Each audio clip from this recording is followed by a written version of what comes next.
Hello மாமிஸ், triple screening டெஸ்ட்னால் என்னன்னு இன்றைக்கி பார்ப்போமா?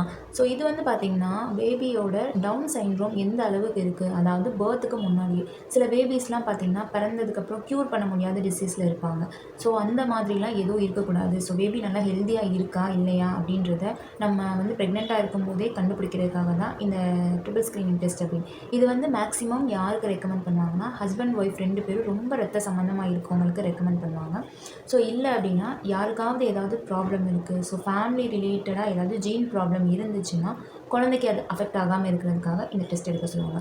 ஸோ இப்போ வந்து எங்களுக்கு என்ன காரணத்துக்காக எடுக்க சொன்னாங்கன்னு பார்த்தீங்கன்னா, நிறைய ட்ரீட்மெண்ட்லாம் பார்த்துருக்கோம்.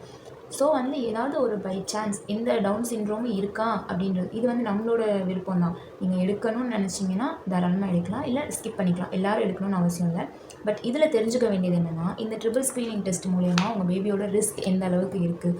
ஸோ இது ஃபுல்லாக பார்த்திங்கன்னா நம்ம 5th மந்த் ஸ்கேன் எடுக்கிறோம் இல்லையா, ஸோ அதோடய சேர்த்து ஒரு பிளட் எடுப்பாங்க. ஆக்சுவலி இவ்வளோ எடுத்தாங்க, இதுக்கு மேலேயே எடுத்தாங்க அந்த டெஸ்ட்டுக்கு. ஸோ இந்த பிளட்டு வச்சு உங்கள் பேபியோட அந்த பேபியோட பிளட்டில் வந்து என்னென்ன இருக்குது, ஸோ பேபியை சுற்றி எப்படி இருக்குது, பேபிக்குள்ளே ஏதாவது ப்ராப்ளம் இருக்கான்னு சொல்லிட்டு எல்லாமே கண்டுபிடிக்கிறதுக்கு தான் இந்த டெஸ்ட்டு. ஸோ இது வந்து கண்டிப்பாக எல்லோரும் எடுக்கணும்னு எந்த அவசியமும் கிடையாது. பை விஷ் உங்கள் டாக்டர் சொன்னாங்க, உங்களுக்கும் ஓகேன்னு பட்டுச்சுன்னா நீங்கள் தாராளமாக எடுக்கலாம். இதில் நம்ம பார்க்க வேண்டியது வந்து ஃபுல்லாக ரிஸ்க் ஃபேக்டர் தான், பேபியோட ரிஸ்க் ஃபேக்டர் தான். ஸோ இது எல்லாமே எனக்கு லோ ரிஸ்க்குன்னு வந்தனால ஸோ எந்த ப்ராப்ளமும் இல்லை, நீங்கள் வந்து உங்கள் ப்ரெக்னென்சி ஜேர்னியை ஜாலியாக கண்டினியூ பண்ணுங்கள் அப்படின்ற மாதிரி சொல்லிட்டாங்க.